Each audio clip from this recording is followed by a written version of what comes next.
Welcome back to Podcast Recovery, everyone. We are your hosts, David O. And Eric V.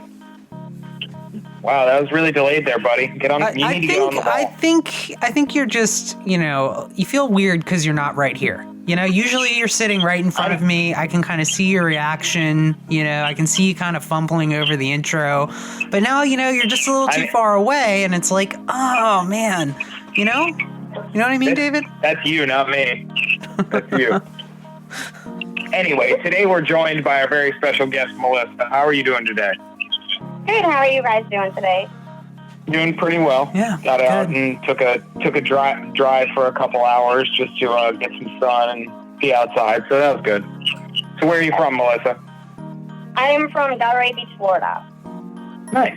Cool. And when were you first introduced to recovery?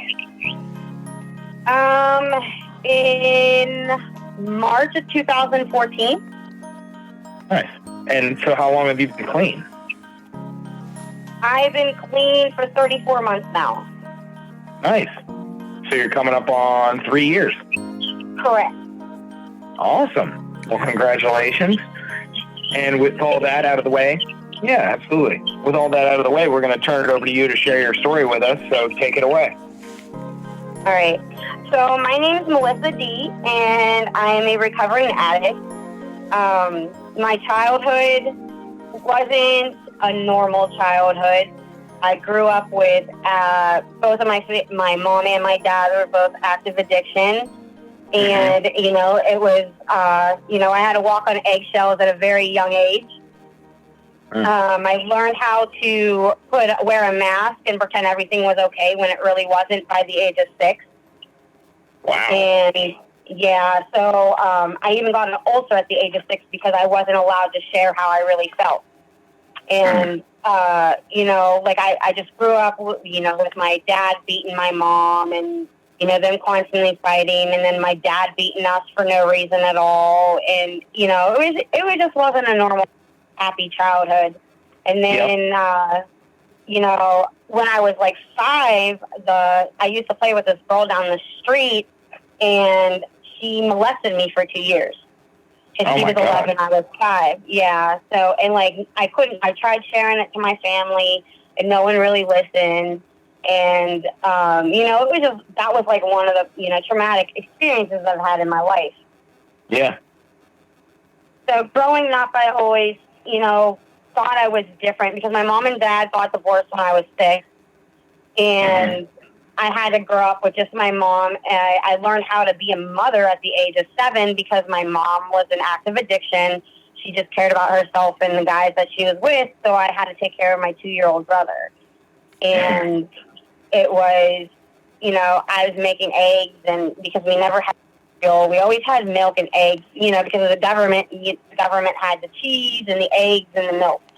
So I learned how to do all that, at a young age because I had to learn how to survive and take care of my brother. So growing up, I was, always trying to be the perfect daughter because I wanted my mom to treat me the way she treated my brother. And I was trying to get that attention and that love from her that I never received because she would always be like, get out of my face. You look like my dad. You look like your dad. Anything to do with you. So it was constantly getting put down. And, no matter what I did, I was getting straight A's in school. I was in the softball team. So, everything on the outside looked great. But, in the inside, I was dying because I didn't know how to express myself. Yeah. I experimented with marijuana for the first time when I was 12. And, all I remember is telling I got in my mom's car, and I was like, ooh, where'd this come from? I was messed up. So I didn't realize, what was going on. But, I liked the way it made me feel because, I didn't have to feel anything else. Yeah. So growing up, I didn't do the parties in high school or anything. I was, more confined in my house. I wasn't allowed to do what my brothers were because my mom had another kid. So I had 2 brothers, and I wasn't allowed to do, what they were allowed to do. I strictly had a curfew. you know, after softball games and softball practice, I had to come home. Like, my brothers were allowed to do whatever they wanted to do. Mm. And, you know, I just didn't know what to, like, I didn't know how to react to all that because, like I said, I tried explaining to my family members what was going on, but everyone just, like, brushed it off. And it didn't seem like anybody cared about how I really felt. So I started writing poems when I was, like, 15 because that was the only way I could express myself. And, like, it was all about, like, wanting to die and killing myself. Oh, yeah. And, Yep. you know, just all those deep and dark thoughts that I've had in my head. And then, you know, I was like 17 years old. I met this guy. He was 21. And that's when I was allowed to start going out on the weekends because my parents loved him. So I was able to go out. Of course, you know, I was getting drunk. And I wasn't the typical person who just had a few drinks. Like, I drank until I got wasted and not, you know, not care. Just until I blacked out because then I wouldn't have to feel anything. Didn't care what I didn't think I had a problem because I was only drinking on the weekends. And it wasn't every weekend. So I was like, yeah, I don't have a problem. And then I ended up getting pregnant and I didn't tell anybody. And then my boyfriend at the time told me that he's leaving me because he met some girl at the bar and he doesn't want to be with me anymore. And I ended up having a miscarriage at the age of 17. Mm. And, you know, that was another traumatic experience. And I couldn't tell anybody. Nobody knew. So, like, I had to go to the hospital by myself. Since I was 17, I was allowed to, you know, go there by myself and sign a waiver and everything. And they had to do a DNC. And, you know, it hurt me because I wasn't allowed to share it with anybody. And, you know, like, nobody knew what was going on because, like I said, I learned how to wear a mask when I was 6. So I always had a smile on my face and everyone always thought, okay. Yeah. And then I hit 18. I met my kids' dad. And you know, we were together, we were fine, and then like a year later I got pregnant, and I ended up having my son 3 months premature. He was 1 pound 8 ounces. Oh, wow. And, you know, he was in the hospital. He was in there for like 3 months, and we brought him home, and, well, actually, no, he was longer there. He was like 4 months in there, and then we brought him home, and we had him home for 3 weeks. He came home with oxygen and monitor and stuff, and his oxygen monitor went off, and he looked and his lips were turning blue. So his dad had to start giving him CPR 911. And whenever I was on the phone, his dad's freaking out saying he can't do this, he can't do this. So I was like, here, take the phone. And of course, he couldn't take the phone either. So I was like on the phone, listening to them telling me how to give CPR to my child. And whenever I looked, his stomach was extended, and I was going to school for biology pre-med, so I kind of figured, you know, this is not good at all. And so I pushed on his stomach like they told me, and he exasperated everywhere. And I knew right then and there he was gone, but like I still had that hope that they would save him. And the ambulance came. The hospital was like 2 minutes down the street from my house, and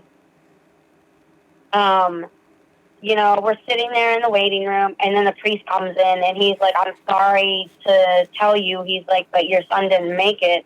And then, like, all I remember is dropping to my knees and screaming. I was 19 years old. You know, I've been through a lot of shit already, and then my kid passes away, and, you know, I didn't know how to tell anybody how I was feeling. And they let me go back in the room with him, and, like, I was holding him, and I still remember this, like it was yesterday. I was holding him and just saying, you know, my baby's cold, his lips are blue, he needs a blanket, cover my son up, like I was in shock.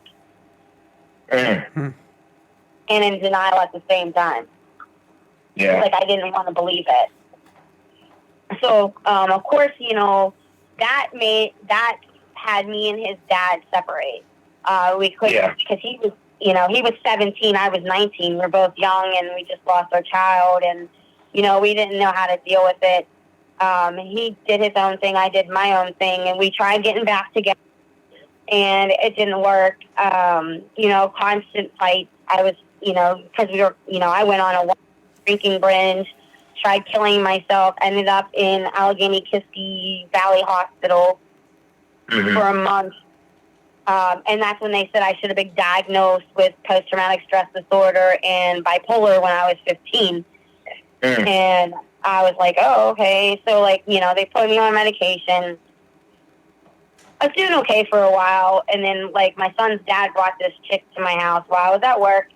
And that, blew everything up. And I went a little psycho and, chopped everything that I bought him, put it in the middle of the living room floor, and caught it on fire. And then, after that, I went to North Carolina. I had to get away from everybody. I was doing good down there for about 4 or 5 months. And then, when I kept in contact with, it was my friend. Oh, yeah, I moved to Pennsylvania I was born in Florida, moved to Pennsylvania when I was 12. So all this happened in Pennsylvania. Oh, okay. And the only person I was talking to in Pennsylvania was my best friend. We've been friends since we were 15. So I was talking to her. She happened to live with my son's dad. And he overheard our conversation, got on the phone. He's like, I'm coming down to get you. He's like, I want to be with you. And I'm like, okay. So, he came to North Carolina, and we went back up to Pennsylvania. And then I find out I'm pregnant again. 2 months later, I'm pregnant again.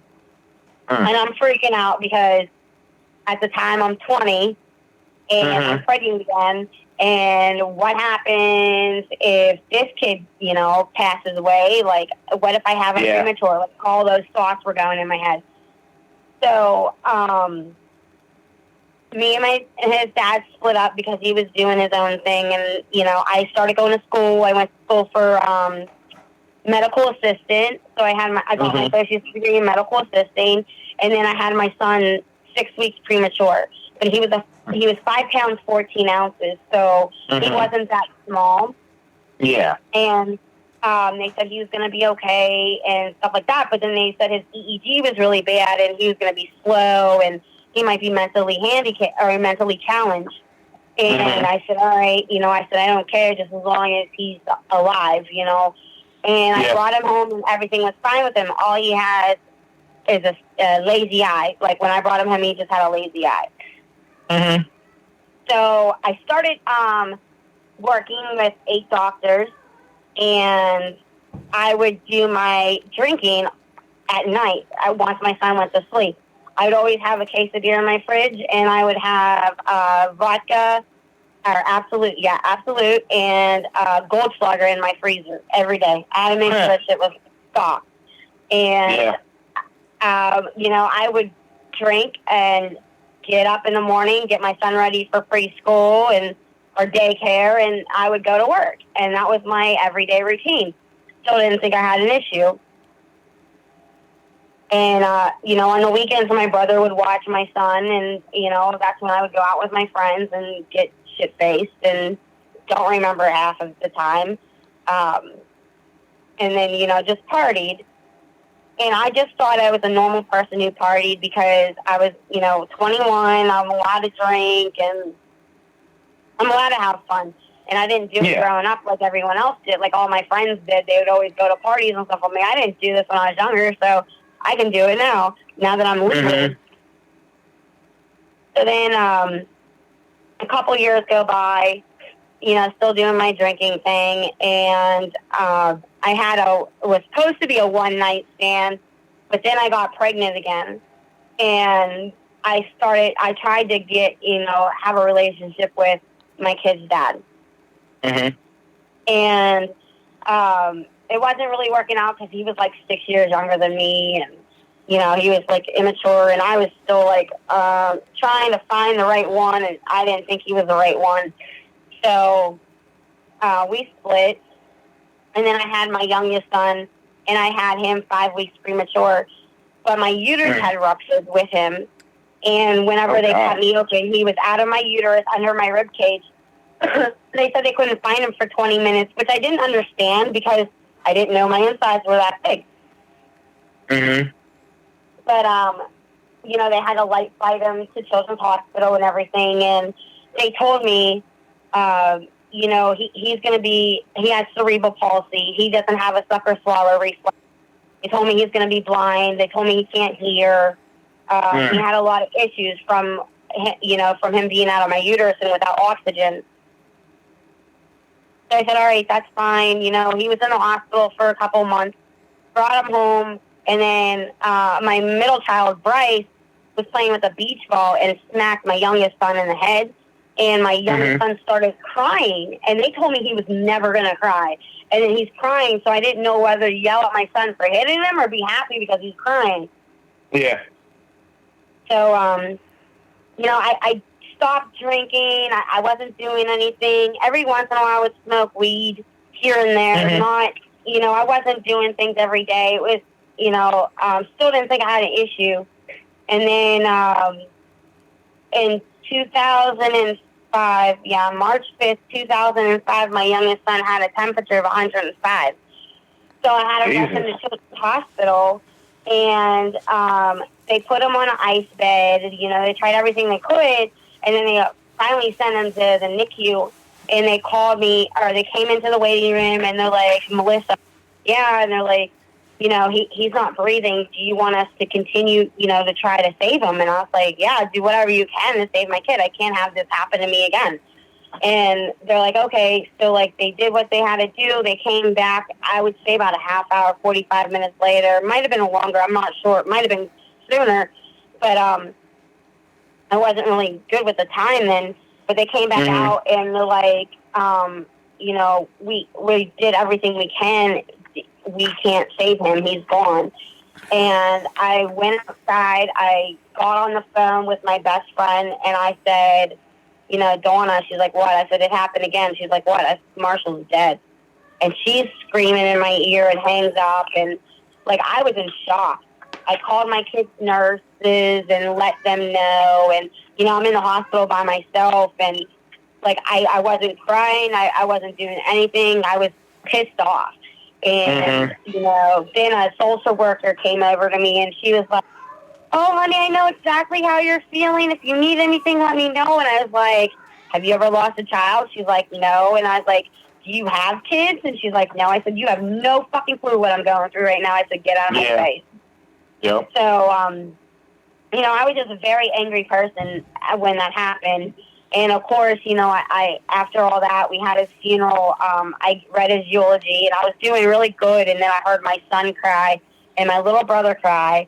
And, like, that killed me because, like, they were in pain, and I knew they were in pain, and there was nothing I could stop it.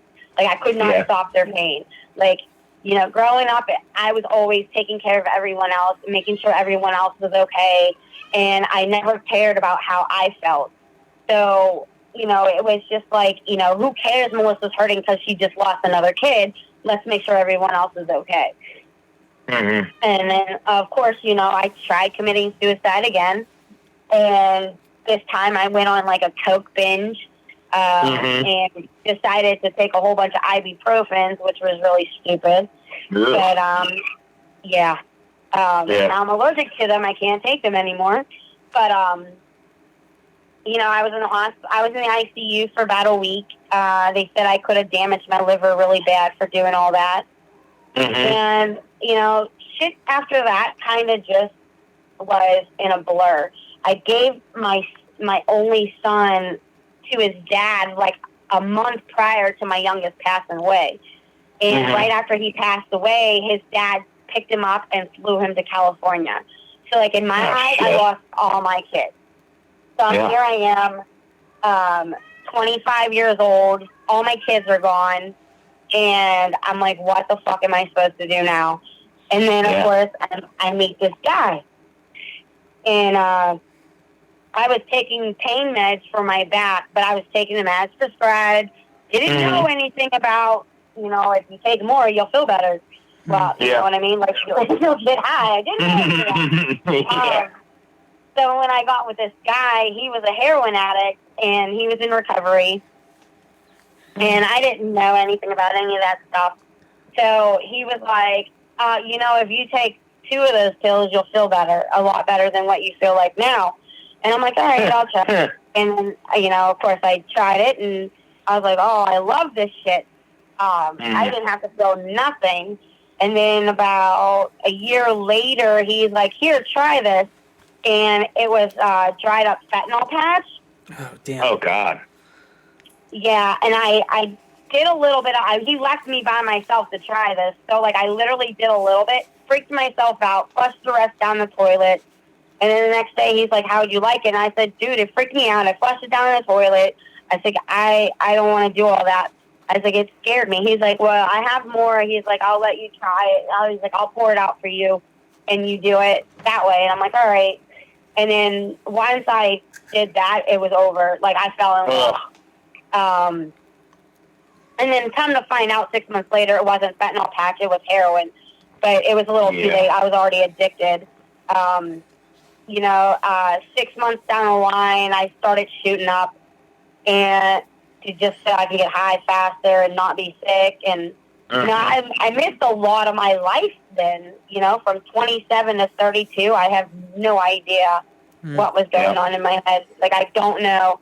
I took a burglary charge for my boyfriend at the time. So they gave me probation because I've never been in trouble before.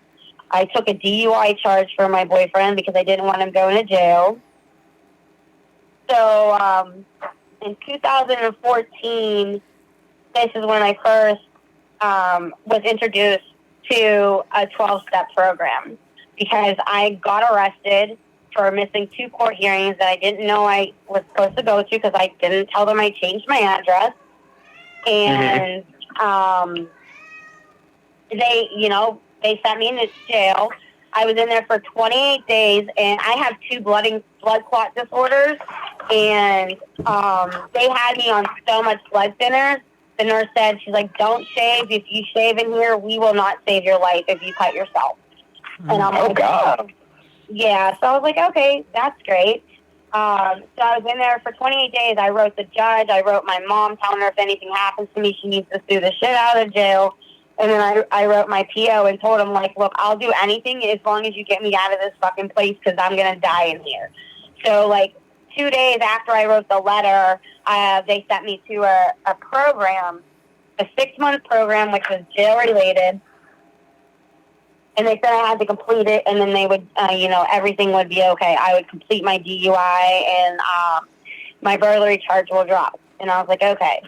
So I went to the 6-month program, and that's when they had H&I, hospitals and institutions, where they have AA and NA meetings come in to, share their story and stuff. And that's when I was introduced to what recovery was all about. But, I wasn't ready. I wasn't really trying to listen. I was just doing what I had to do to get the hell out of there. And I did, I 3 months in, I was doing good, and they said, whatever, if you piss dirty, you go back to jail. If you start a fight, you go back to jail. Anything we did, we go directly back to jail because it was a jail program. Yep. And I was like, okay. So after 3 months, you're allowed to start working and going to meetings outside. So I started doing that, and of course, I got a job at Spaghetti Warehouse. And I was a server, which isn't a very good idea for anybody in recovery because, there's drugs everywhere in restaurants. People don't realize it, but every restaurant I worked at, there's been drugs. But I got, I became friends with the cook and the dishwasher and some of the servers, and they're all using or selling. So I knew they would piss test me every Wednesday. So Wednesday night I would use, Thursday, Friday, and then I would stop, take some Kratom on Saturday and Sunday because that Kratom was showing up in piss tests. Nice. And I would just do that for the last 3 months of me being there. And everyone thought I was doing so good and that, I was good in my recovery and, Melissa's a role model citizen, role model person and stuff like that. And meanwhile, they thought I was Miss Goody Goody and I really wasn't. Yeah. So I graduated the program of October 2014, went home, still working. My car broke down in December. I lost my job in December. and like shit started going bad again for me. And, and I did, like, the first day I got out of the program, I was using, so I didn't stop. And everything I did, it just got worse. And I was living with my mom, and she's still in active addiction. So, like, we were butting heads, and, I had to call my dad, and I told him, I was like, Dad, I need to go to Florida. I said, I need to come down. I said, because if not, I'm going to kill Mom or I'm going to kill myself. And he's like, all right, I'll get you a plane ticket, but you have to be down here for a year. He's like, just stay down for a year and we'll go from there. And I said, okay. So I talked to my son, made sure it was okay with him, because he was going to be 15, and I didn't want him to think I was abandoning him, because I always thought I was abandoned and neglected. And I didn't want him to have that same thought, or, have to deal with everything I've ever dealt with growing up. So I told him about it. He's like, no, Mom, you got to do what you got to do. Go ahead. And I said, all right. So, like, I moved down to Florida in January 2015. Was doing good. And then, of course, I met a guy again. And I knew he was a recovering heroin addict. And by March or April of 2015, I'm using again. It was, this time I told myself I was never going to shoot up again. I just snorted, so I was, snorting heroin, and it was, things where I thought, I still didn't think I had a problem. I thought I was one of those functioning addicts, because I had two jobs, I had my own place. I still didn't have a vehicle because I don't have my license. But, like, I thought I was functional addict because I was working two jobs. I was, getting up every day to do what I had to do, paying my bills, and, didn't think anything wrong. And then that kept going on for 2 years. So, like, I didn't think anything was wrong with me. Well, then May 30th of 2017, that's when the carfentanil came out. Oof. And when it became big. And my dealer was like, don't do as much as you usually do, because this one's really strong. And I'm like, all right, cool. So I literally did a little bit, like they show you, a little bit next to a penny. That's pretty much what I did, and I died. Carfentanil is scary. Hurried up and they hurried up and took me to the hospital, and I woke up with the nurse on top of me giving me CPR. And I was like, what the hell just happened? She's like, I was like, my chest hurts. She's like, no, shit, your chest hurts. She's like, we Narcan you twice and was doing CPR on you. And, they told my family if they would have waited 5 more minutes, then they wouldn't have been able to revive me. Yeah. So, my dad wanted me to go to treatment and, do the recovery, try treatment. He's like, go to treatment, get detox, go to treatment. I'm like, Dad, I didn't use 3 days in a row. I'm not going to be sick. I was like, let me just do what I know what I have to do. And he's like, what do you have to do? And I was like, I learned this when I went to treatment. They said, go to meetings, do 90 meetings in 90 days, get a sponsor, work the steps, do service work. You throw yourself in the program. So I said, let me try that and see if that works. So he said, all right. So May 31st of 2017, I started going into a 12-step program. And, I did NA because I relate more with NA than AA or any of the others, because we have all of them there at my clubhouse. But I just felt comfortable there and listening to other people share. But, like, my first day there, I was so scared because I, was going by myself. It's not like I had friends to go with. I'm like, oh, let's all get clean together, Yeah. So I, like, walked in, and I just remember sitting there, and, they were like, does anybody have anything to say? Any newcomers? And I raised my hand, and I was like, look, I have no clue what I'm doing. I was like, I just know I don't want to die. I was like, I can't do this anymore. And, afterwards, a couple women came up to me, and they're like, you're going out to eat with us. And I was like, well, I don't really have money. And they're like, don't worry about it. And I'm like, I don't have a car. And they're like, we'll take you home. And I'm like, okay. So they all took me in. Mm-hmm. And, I got a lot of their phone numbers and stayed in contact with a lot of them. And still in contact with most of them. But, everyone grows and goes their separate ways. But I still go to the meetings, and I go 3 to 4 times a week. I threw myself my first year in recovery. I threw myself in it. Like, I joined activities. I joined the MICNA. The people that hold the conventions, and like, I just threw myself in everything because like I didn't want to die. I started doing my step works really quick. I did whatever I can't say I did whatever they suggested because I'm still stubborn and didn't do everything. But like, I was taking the suggestions. And the ones that I thought would be best for me are the ones that I took. Like the ones like don't date for a year, didn't do that. And I still haven't dated because like I'm still dealing with my own emotions and I'm not trying to deal with somebody else's right now. Mm-hmm. Like I don't want to hurt anybody, so it's like let me deal with me first. And that like the one was, why don't you get a job closer to you? And it took me 6 months to actually switch a job because I was so comfortable where I was at and I didn't want to switch. But like the job I was at was toxic. The girls there were getting high. I was working at IHOP, so the girls there were getting high and everything. And the one girl had the same drug dealer as I did, so I would see him come up, and I'm like, yeah, maybe it's time for me to transfer. So I switched my job. I still had my one job, and then I was on a lot of medication at the beginning for my bipolar disorder and my blood thinners. And my job I was at, it was a fabric company. They made me get a drug test, told them everything I was on, which I didn't care because I knew I was clean. Like, I was only taking medication my doctors prescribed me. None of them were narcotics, and none of them were addicting.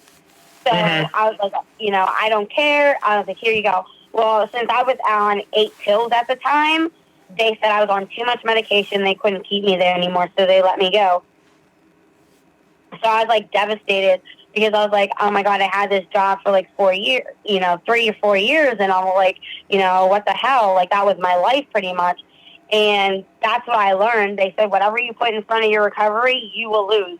And that's what I was doing. I was putting this job in front of my recovery. Like in the beginning, I wasn't going to the many meetings. I started going to meetings every day. And then once I started working again, I was like, oh, I don't have to go to meetings tonight, or I can go tomorrow, or I'll be okay. Like, as long as I just read my step work, I'll be okay today. And, I started slacking on my recovery and I lost my job. So, of course, I threw myself back into recovery, started going to meetings every day. And I got a better job. I still have that job today. And, yeah, and, it's with a subcontractor, and he's actually my partner because we started a nonprofit organization called Wings of Recovery Network. And what we do is we help people, we connect people struggling with substance abuse to treatment centers. Nice. Yeah, so we have a lot of resources in every state, and we also, if they've been accepted to a treatment center and don't have the way to get there, we provide the transportation. We're not affiliated with any treatment centers, any detox, any sober living. So, we're not, some of them say, oh, if I pay for your ticket, you're going to have to come to my treatment center. We don't do that. We just verify that you've been accepted to a treatment center, and then we'll send you there. So we're hopefully getting these grants this year so we can actually do some scholarships this year for people. Nice. But, I didn't, I said, I'm still working on my emotions because, after I put down the drugs, that mask came back on. So, I still show, I'm okay all the time when I'm not. I started writing my poems again. I actually have a book that I got published. It's called Poems from an Addict Inside. Nice. And, yeah, so I put, all my everything, all my feelings, just writing down, like, even in recovery, like, how recovery is not easy. It's hard, but you got to, put your all into it, or, you'll go back out there. And I've seen too many people go out and, not make it back in. It's very scary, especially with the carfentanil out and everything. Oh, yeah. It's real scary. I've lost too many people in the last couple years because of it. And, like, I just know that if there's still people out there, like, I love when I hear people that have 25 years plus sharing, like, oh, yeah, I felt like using today, but I, hurried up and called my sponsor, or they did this, or, they did something to hurry up and change their mind. They said it doesn't last as long. But it made me feel good because I thought I was not doing good when I had that thought in my head, when I thought, oh, my God, I feel like using today. And I thought that was bad, and I was like, shit. But, like, I always did what they told me to do, reach out, and that's what I do, whether it's to my sponsor, sponsee family, or the people that I've met online.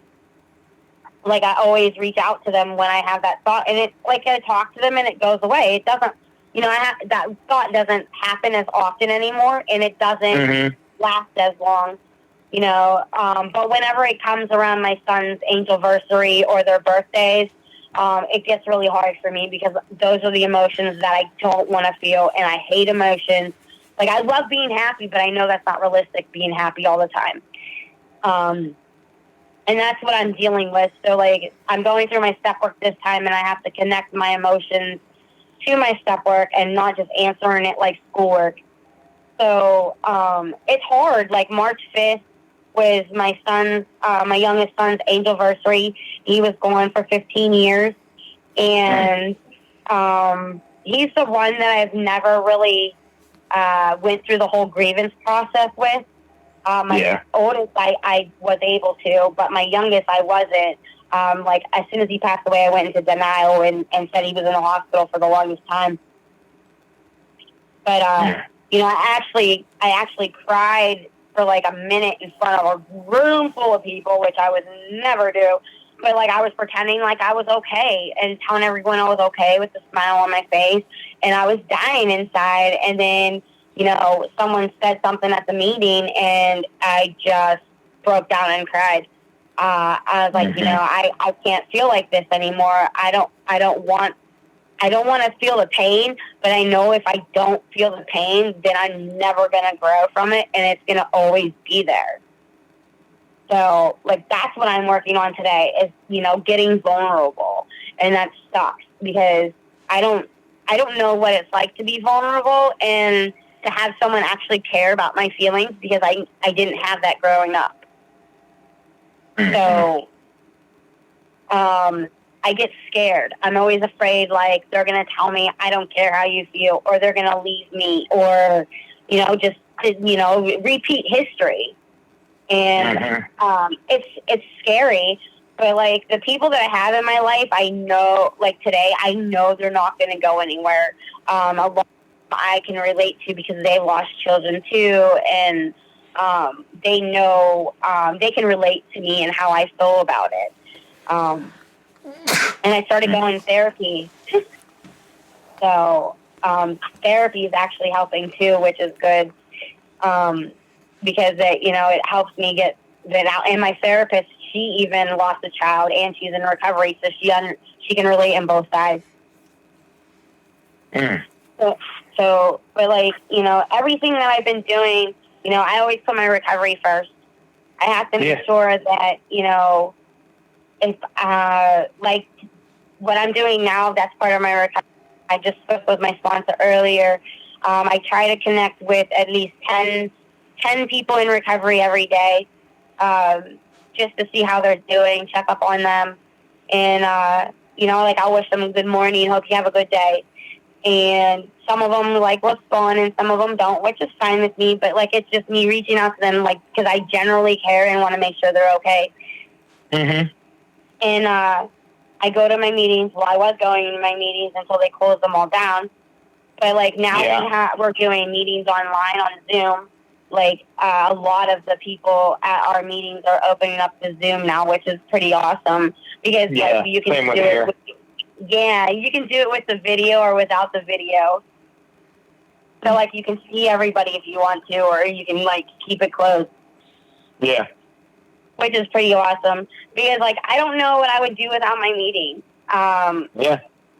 You know, and that's what I'm afraid of with a lot of people, Mm. especially like the newcomers, because like Mhm. they're just getting into it, and then all of a sudden you just shut us off of, you know, human connection and relating to people and, you know, sharing. So like like the newcomers that I've been talking to, I'm like, here, try this meeting or go here.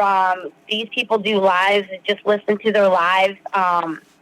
And, or, you know, listen to your podcast. I tell them to go on your podcast and listen to your podcast so they can get a little bit of experience, strength, and hope. There's a lot of, you know, there's a couple places that I let them, like I tell them about, so that way they know they have other places they can reach out to, because if we're all stuck in the houses, then we're going to have to, you know, do virtual everything. You know, everything's got to be online. So, like my sponsee, she doesn't do Facebook. So I told her about you guys, and I was like, just go on Podcast Recovery. I was like, you can listen to people tell stories and stuff. And she's like, all right, that's awesome. And she's like, it's not on Facebook, is it? I'm like, no, don't go on Facebook. You don't need to go on Facebook anyways. I was like, it's too much drama. But like, Agreed. I don't even go on Facebook to do all that. I usually just do my Snapchat, and I'll go on Facebook, do my Snapchat time, and then like if there's something that I need to post about recovery, I'll put on there. Because everybody on my Facebook page pretty much knows I'm in recovery. You know what you should check out? Huh? You should check out the recovery community on Twitter. It's actually amazingly unified and like powerful and positive. Okay. Yeah, just like hashtag recovery posse, and you will find hundreds of people all over the world with just such a positive message for each other, and like it really like helps build each other up. And like Podcast Recovery has gotten so much benefit out of Twitter. It's been really great. Yeah, I just recently started going on Twitter because of our nonprofit. Because they said, you know, we have to be on all social media. And like I had Twitter under my name, and then like I think I had like 7 friends.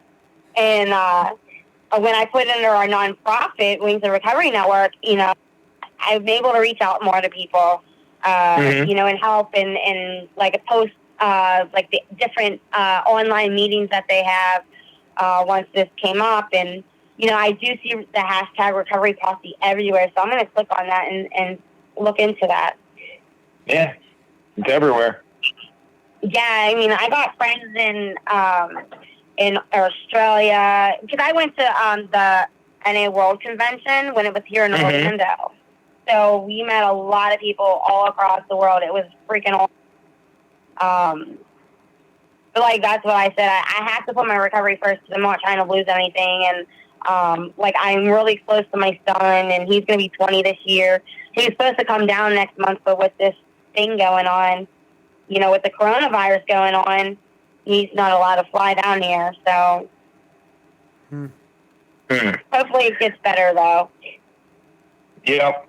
Yeah, hopefully.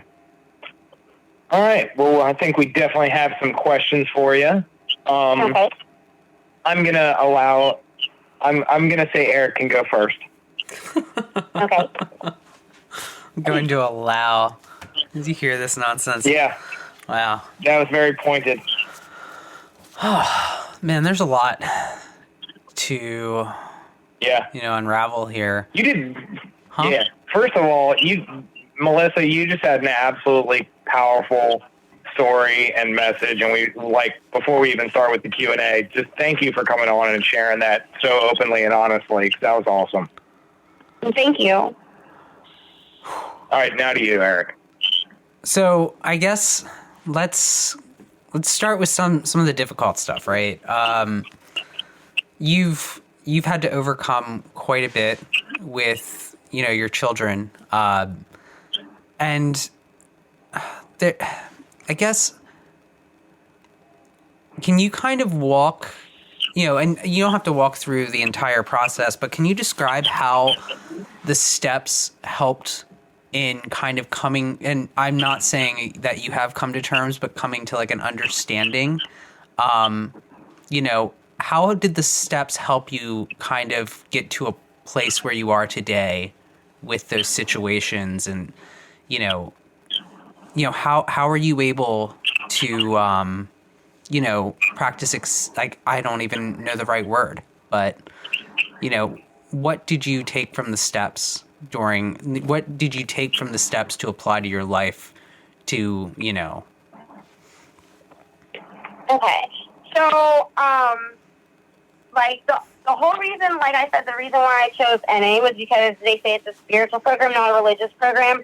And honestly, with the stuff that happened with my kids in my life, I still have my issues with God. So like I didn't want him to be my higher power, so I chose a different higher power. But like that's one of the things that helped me at least guide me through my steps, because I got to choose something greater than me, and something greater than me was actually my kids that passed away, because I knew they weren't going to hurt me and put me in any danger. And as for the steps, like each step has a different principle that goes with it. And the first step is honesty, and that's what helped me get to terms to a lot of things, because I had to be honest, not with just everyone else, but with myself. And I had to quit being in denial with my kids, like still being here, and like they would come back. I had to be honest with, what happened to me in the past, and that I got through it, like not all the way, but like I'm still here today. So I could, tell other people that they can make it too. It doesn't matter what happens to you in your life. Like my biggest thing is I had to be honest. And if I wasn't doing the step work, there's no way I would have been honest, because I mean, for me, I was a hypochondriac. Or not a hypochondriac. What did my mom call me? She said I was like a liar. What, I can't even think of it now. But my mom said I was a big time liar. Like I lied about everything. I would tell you that the sky was green and it was really blue. So I had to definitely make sure that I was honest, and then I had to, I had to have faith in something, and believe that I was going to be okay, and that they can, I would be sane. Yeah. Like, as normal as possible. My normality. Because I don't know what normal really is, but yeah. But but for my normal, and like I had hope, like the spiritual principles are the steps help me deal with the spiritual principles. Like I always did the brotherly love, because I always treat people the way I wanted to be treated. I realized like I can't have expectations on people or even myself. I have to have realistic expectations, because if not, then that's going to drive me crazy, and then I'm going to have resentments, and not with just myself, but with everyone else. And like step 4 was a big one for me, because I was able to write down what everyone did to me and what my part was in it. Yeah. And, I didn't like step 8 or 9, because that's when you have to, look about everyone you hurt and then apologize to them. And those ones, like, that one killed me, because, like, I thought I was a good person. I mean, I am a good person, but, during active addiction, I didn't think I hurt as many people as I did. I didn't realize that, me doing certain things had an effect on somebody else. Like, I thought it was just hurting me, not them. So, but, the step work really helped me. It helped me not deal with it, but process things. It helped me process the fact that my son's not coming back. It helped me process, like, I'm not a bad person, but when I'm in active addiction, I think about myself, because I never thought of myself as selfish, because I was always putting other people in front of me. And then, like, they're like, oh, you're a people pleaser. And I'm like, oh, crap. So, I had to find out, like, okay, what's a people pleaser and how do I quit pleasing others and put myself first? So that's how the step work helped me. So, All right. So you're saying like that it was really, a lot of it was the first, 1 through like 5 that really kind of, chipped away at it, right? Like, it was 1 through 5 that really was, I don't want to say the foundation, but that foundation to what. That is the foundation. Yeah, Yeah, yes, yeah. it is the foundation, but like, you kind of described it where it's just like that was kind of what really helped you kind of process all of that. And it makes sense. It makes a lot of sense that those were the steps that would do that too. Like, just from what you kind of described. Yeah. Yeah, because 1, 2, and 3 like helped,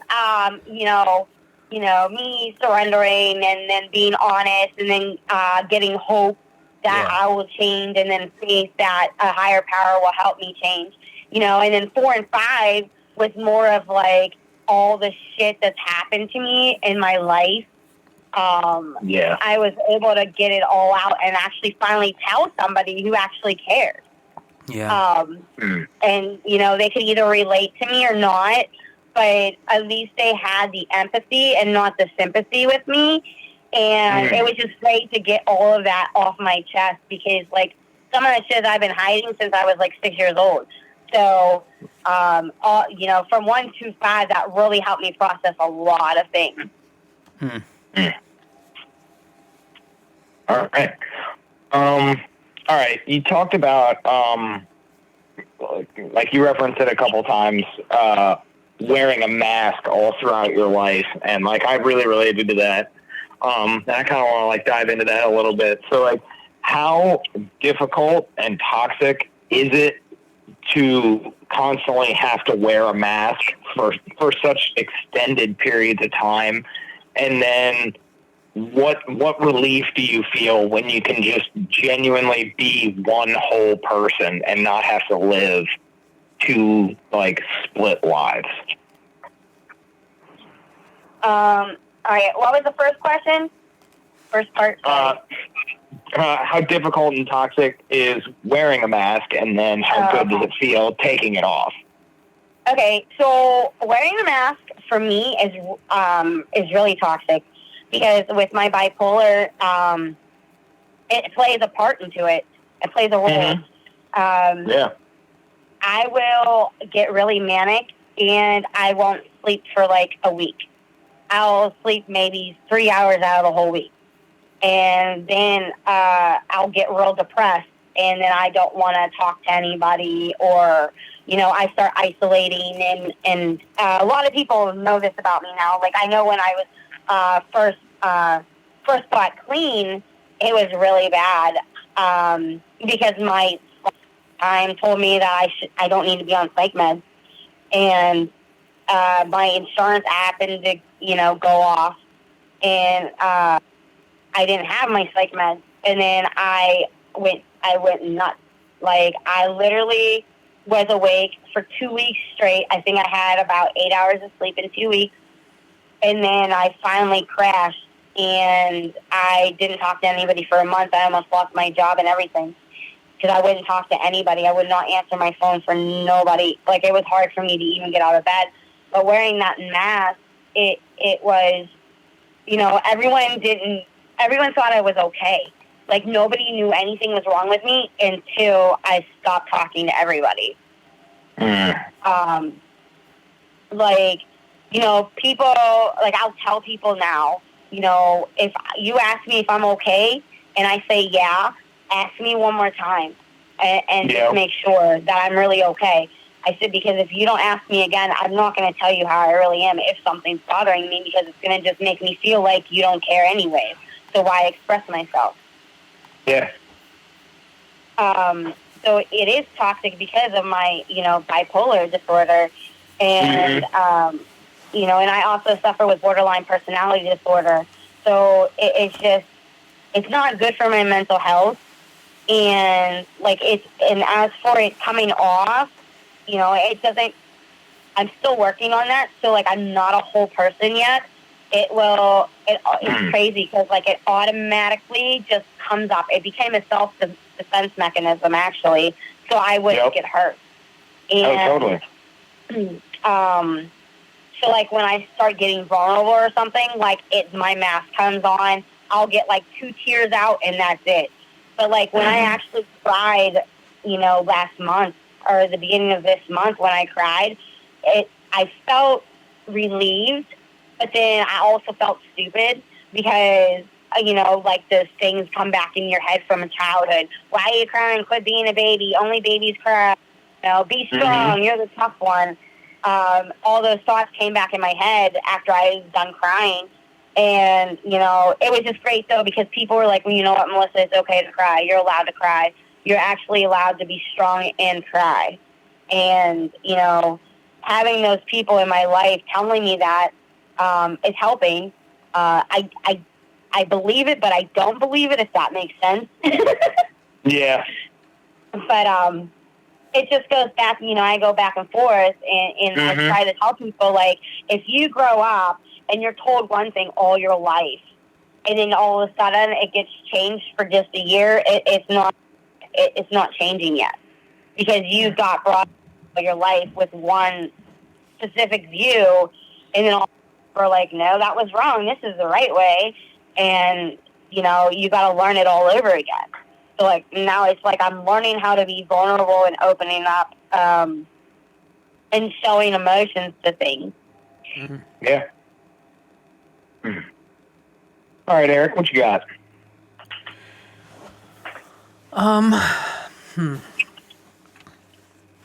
Now I kind of I have an idea where your question is going to go. Oh yeah, what do you think? I'm just curious. I'm going to write down a word, and I'm going to see. My wife is here, so she'll see if I'm right. She'll verify about your questions. Go ahead. I want it to now go. Verify. I want to now go into a mental health thing because mental health was just brought up. But I feel like David's going to write that down. So now I'm going to do a hard left. Okay. So, I guess, fuck. I don't know now. I do want to kind of talk about mental health, though. Yeah, let's do mental health. So, okay. How you're saying, and you kind of talked a little bit about this, but just going kind of into more depth. What other ways are you managing your mental health? Because bipolar and borderline, those are, if they aren't managed with meds, they can become very, let's say, unmanageable, right? And sometimes you might not even notice that they're unmanageable because the way the brain chemistry works, you think you're fine, but later on you realize you really weren't. So crazy people don't know they're crazy. Yeah. For example, I didn't realize that I had been off my meds for almost 5 years, and I didn't realize how much I didn't feel okay until I got back on my meds. But that's part of mental illness where, when you're bipolar, you think you're okay and you don't need your meds, and you forget what it's like to actually feel okay. So how do you go about managing your mental illness? And what other methods are you looking into to get better? Okay. So, with me, with my bipolar, I did like you did. I was off my meds for a while, but then I thought I was self-medicating, and then shit hit the fan, and then I tried killing myself. So, now, especially with working the steps, I know the triggers and I know the warning signs. Maybe not all of them, but most of them, I know the warning signs. So I reach out to people more. I started going to therapy recently because, you know, the NA can't help with everything. Yeah. It helps to an extent, but like some of the NA meetings don't even let you talk about mental health or being prescribed medication. So you can't share them in meetings, so it's good to go and seek outside help. And that's what I started doing. I was seeking therapy, and like I do take my medications, but like what helps me a lot is just writing my feelings in down. Whether it's journaling, which I can't journal because every time I try to journal, it turns into a poem. So I just poetry. I constantly write my poems, and I try to share with people. That's something that I'm working on. But like, I have a really good sponsor now, and like, she can relate to a lot of things that I deal with. So like, I can actually call her up and be like, "Hey, this is what I'm going through right now," and then she helps me. She guides me to the right direction, or like what I need to read in the book, or you know, one of the books. What do I have to read out of it? And it gives me a better understanding. But like that's why I said, like the step work has helped me find my warning signs and let me know, like, oh shit, you know, things aren't, you're not good. You need to tell somebody, like, get it out right now. Because before it was just like, I literally would just I would take myself off medication, start self-medicating, and the next thing you know, I'm in the psych ward. So I would let it get way too far. But like now I can tell people, like I was just manic the end of February. I didn't know why. And then I was like, oh shit, March 5th is coming. It's my son's anniversary. So I was like, that's what's going on. So like I started sharing at the meetings, like, hey, please check on me. If I tell you I'm okay, please ask me again, because I probably really am not okay, because this is what's coming up. And everybody knows, like, all my kids' birthdays are in May, just like my birthday's in May too. So they know in May, in the middle of May, I have a hard time, and in the beginning of May, I have a hard time. But like I know to share about it more. But like I said, what really helps me is writing my poems, because I can write them and then I share them on Facebook, and then there's a lot of people that relate to it, and it makes me feel so good, because it makes me feel like I'm not alone. All right.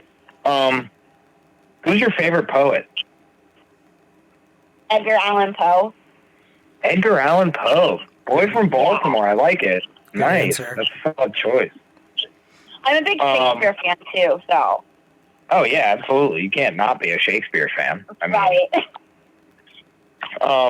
Actually, like you were talking about poetry, that was actually going to be my next question, is like, how therapeutic is poetry in recovery? But you answered that, so now I have to go with a different question.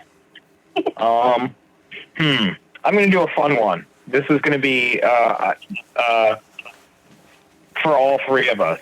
Is there such, because you said this in your story at one time, you felt this, and I think we all did at one point, is there actually such thing as a functional addict? No. No? I do not think so. I don't agree with that.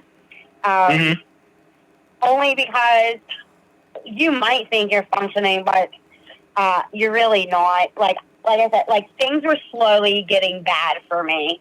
Like, and I know some people, the bad shit happens really fast, and some of it it takes time. But you can tell, like, you start slacking at work. You're doing your best performance like you used to. Like, for me, anyways.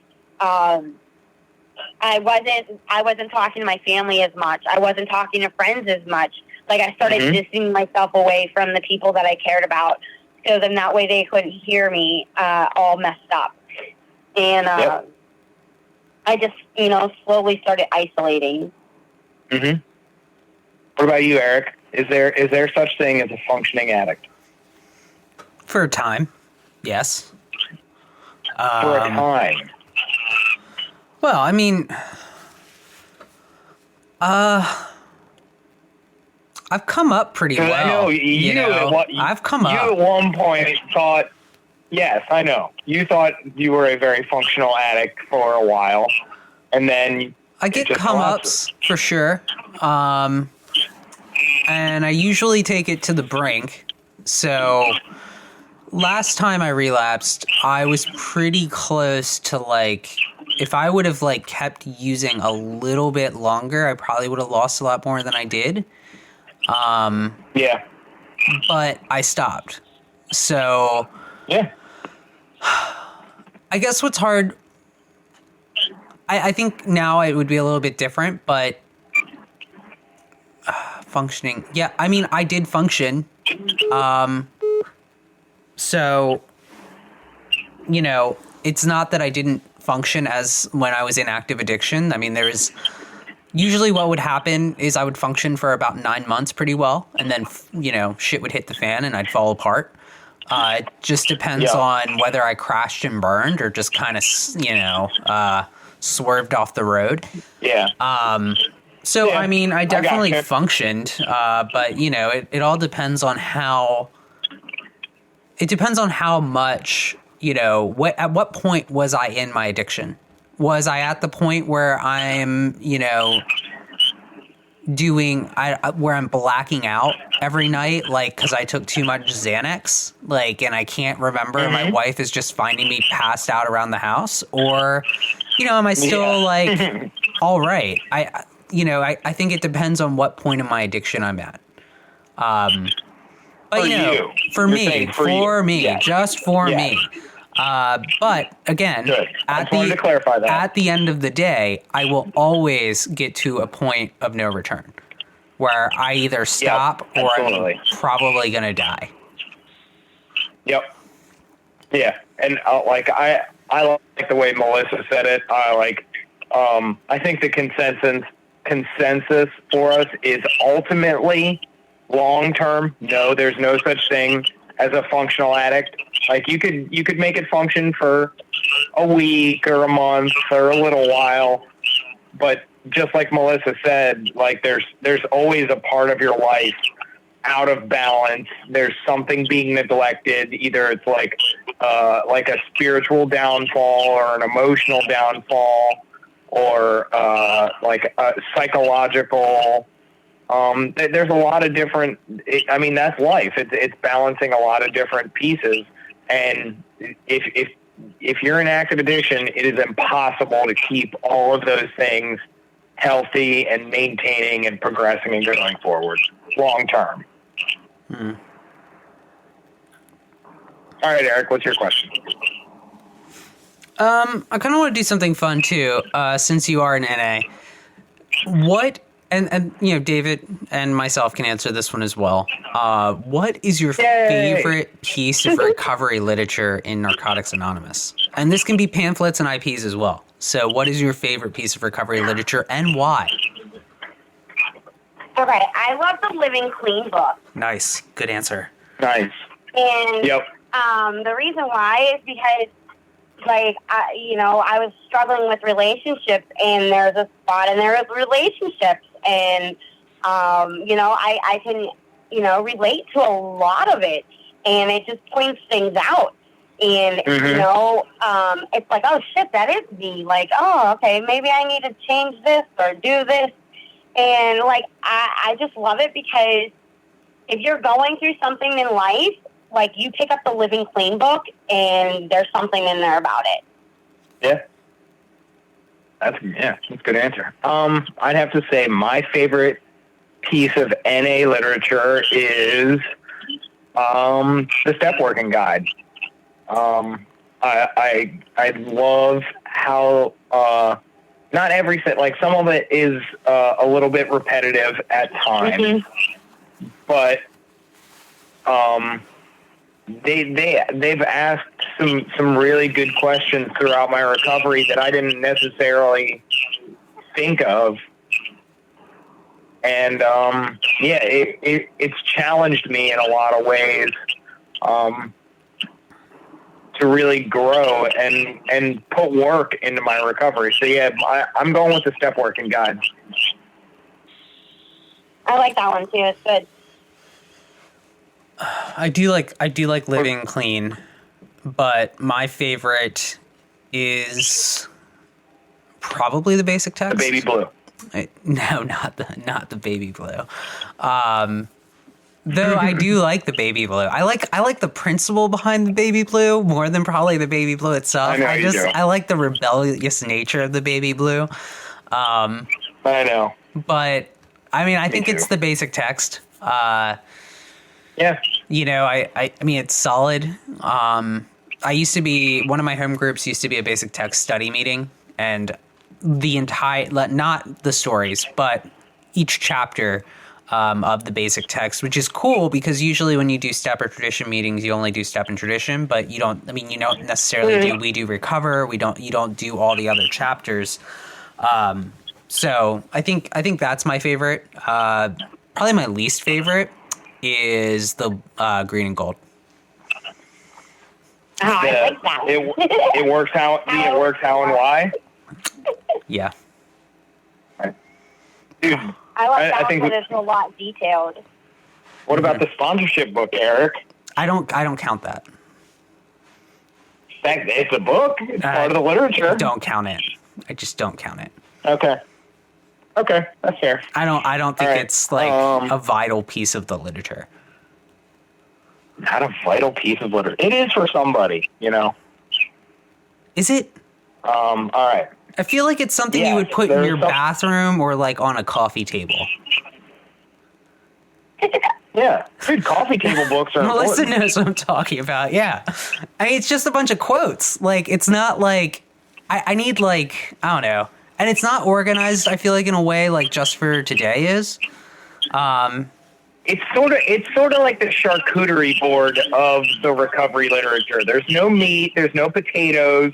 There's no real deep substance to sink your teeth into. It's just little just little bits at a time. It's just little bits, and that's okay. That's fine. Just little bits. You need a cheese board sometimes, Eric. I'm just saying. Okay. I don't eat cheese. On to my last. You're a dick. On to my last question. All right, and I think this is especially important now, like probably more than ever. How important is developing a strong network in recovery and always having somebody you can reach out to? Because especially like the way it is right now, like with the quarantine, not being able to make it to meetings, how important is it to be able to call up somebody, have them like know you, know your situation in life, being able to relate to you and help you when you can't get to a meeting? You know, that is like a really big, like you have to, like, you know, that's what I learned when I first came into recovery, is to build your foundation, get your support. And that's what you usually do, like your first 90 days.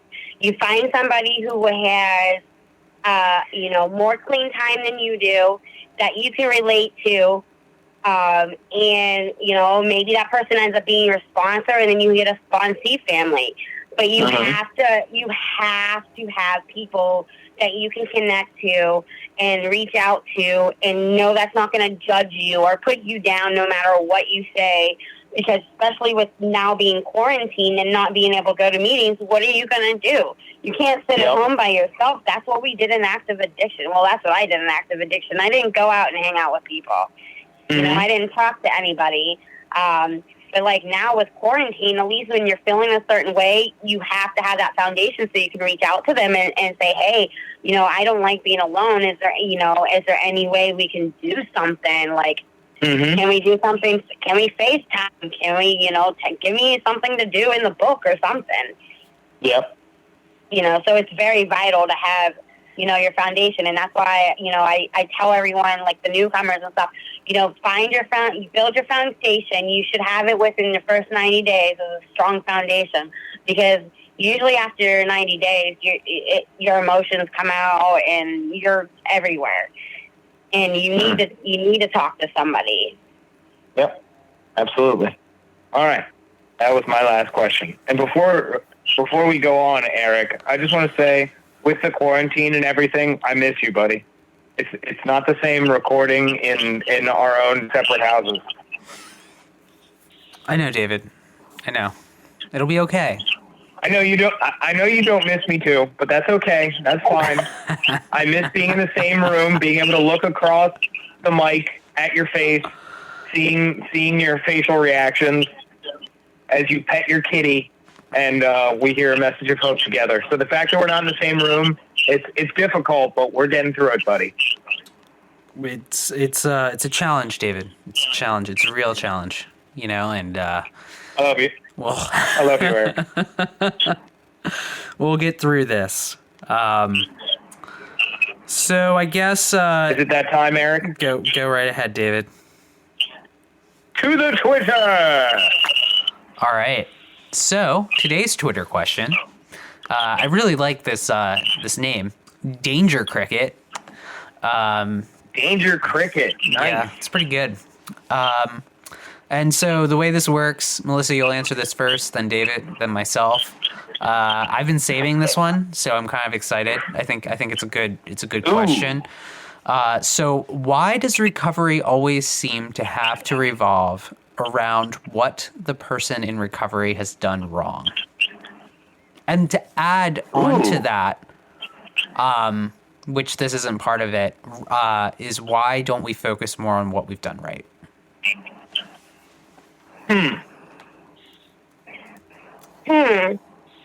Is right. That's a good question.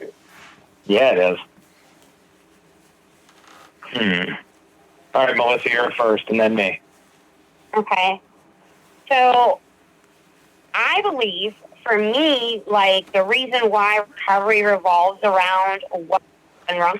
See, like, I don't know, because mine really wasn't about what I'd done wrong. I mean, some of it was. Mm-hmm. Like, what I took part in, certain things and how I... But I think the reason why is so we don't make that mistake again. So we can grow from it, learn from our wrongs, and, grow from it. And, the reason, as your recovery goes, it does start focusing on those things that you're doing right. I mean, at least for me, at the beginning, it was like, okay, this is what I did wrong. This is where I fucked up. This is my part in this story. But, like, how can I change it? How do I fix my character defects? And then as you're doing it, people are proud of you. People, like, I mean, crap. I was so excited when I got my first 30 days, and then my 60, then my 90 when I got the key tags. People are, like, clapping for you. Like, that's something you're doing right. You're staying clean. And some people are like, I don't understand that. That's something you're supposed to do normally. And we're like, well, that's not how we were brought up. So, that's not normal for us. Yeah. It's focused on our wrongs, I believe, is so that way we don't do it again, so we can learn from it and grow from where we were. And know that that's not what we want to be, and be somebody better than the person we were the day before. Yeah, that's a great answer. I think it's centered around our wrongdoings, quote unquote, or our faults, our character defects. Why we sort of focus on those things is just like Melissa said, it's things that, like, we can improve upon. It's stuff where recovery is built. You don't really hear about the Dalai Lama or Mother Teresa going on coke binges or mainlining a 2 and 2 in the back streets of Baltimore. That shit doesn't happen. Like, you know what I mean? Like, people who are doing the right thing aren't living in those character defects. They're not living in those shortcomings. Because at least I know for me, in my active addiction, I was very much a shitty person. Like, nobody I know wanted to be around me. Like, none of my friends in recovery would have enjoyed my company at all. So clearly I was not living my best self. I was not doing the right things for myself or others. And so recovery, like, coming into that, it's like, hey, this is where you had gone astray and become basically the worst version of yourself. And now that you're clean, we can do an inventory. We can clean out some of those old wounds, heal some of those scars, and find out what your assets are, and then build upon those to be the best version of yourself. Nice. What about? So what about me? Yeah, you were a saint in addiction, so you know. Did you say I was a saint? You were a saint. I hardly. You floated along on a cloud. I would hardly consider myself a saint in an active addiction.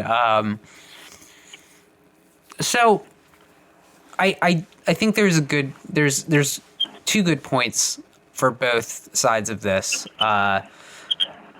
You have to talk about the bad, because we're not going to move forward without looking at the past.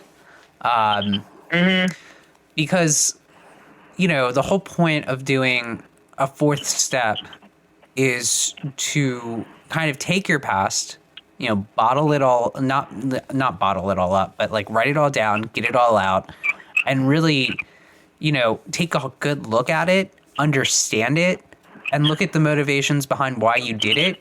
And then with 6, you can now see, what are the defects behind that, and then start moving forward to becoming a better version of yourself. So yeah, we talk about the bad, and I do think sometimes we talk too much about the bad. But I think that is... I agree with that. I think that's also kind of... There's a lot of different aspects to that. I mean, that's partially war stories, which, sometimes I can fall into talking about a war story. And you can kind of... you get like almost... a little bit. Eric, we have never done that ever. What? War stories? We've never had war stories together. What? Talked about them? Yes, we've never done that. Your sarcasm, I can still hear it through the phone, even though I can't see you. Okay, but good. It's good. It's a little bit there. So I mean, war stories. When someone's chairing a meeting, talking, like if they're just talking about it, there's a balance, because if someone, it's like when you're doing an H&I commitment, like I believe, and I believe this I believe this a lot, is like with an H&I commitment, the way that I do a share at an H&I commitment is I will go into the war stories, the using, and I will talk about that for a solid 30 minutes. And like relate things back to like recovery, but like I kind of feel like with H&I stuff, like that's where people are, and kind of meeting people where they are, and then kind of bringing them up and talking about what, like, all the good. There needs to be a healthy mix, because like, everyone in recovery is at a different point. So if we don't meet people where they are, which is like in the shit, and then bring them up to where we are, which, is out of the shit, then like you're going to lose people. Because if I start talking about stuff that like is good, if I'm like, I just got my paid time off, and, I'm going to go to the beach and have like a relaxing weekend and, blah, blah, blah. And it's like, dude, 401k is doing great. Yeah, my 401k is great. And I just invested some stocks in this company over here, and, and like we're about to have a kid, and like blah, blah, blah. And my dog's great. Like people are just going to look at you and be like, I was shooting heroin last weekend. And it's like, oh yeah, I forgot about that. Yeah, I used to shoot heroin too. You want to talk about let's talk about how to get you better, man. But you can, like, you forget that, it's a balance. Like, you have to talk about the bad, but like you shouldn't forget about the good. And like, people aren't always going to be at the same spot. Yep. Very true. I agree. All right. Cool. Is that, Yeah. I think that's about all we have for you, Melissa. So we would like to thank you very much for coming and joining us this evening. Woo! Yay! Thanks for having me. And Melissa, Absolutely. we want to give you a few minutes to plug, your Facebook and your Twitter and anywhere else that we can find you. Okay, what do you want me to do? Plug the Well, you said you had a book and a recovery network, so tell people where they can find you. Okay, so on Facebook, it's Wings of Recovery Network, like INC Inc. And Twitter, it is recovery_wings. And Instagram is at Wings of Recovery Network. At Wings of Recovery Network. And then my poem is on Facebook. It's Poems from an Addict Inside. It's also on Amazon. You can purchase the book on Amazon. Cool. Nice. That's awesome. All right. Well, we would like to thank you for joining us once again. And here at Podcast Recovery, we are aiming to expand the scope of support for recovering addicts. Accessibility and convenience of helpful services is paramount to combating addiction. We work to bring the message of recovery to every addict, wherever and whenever it is needed.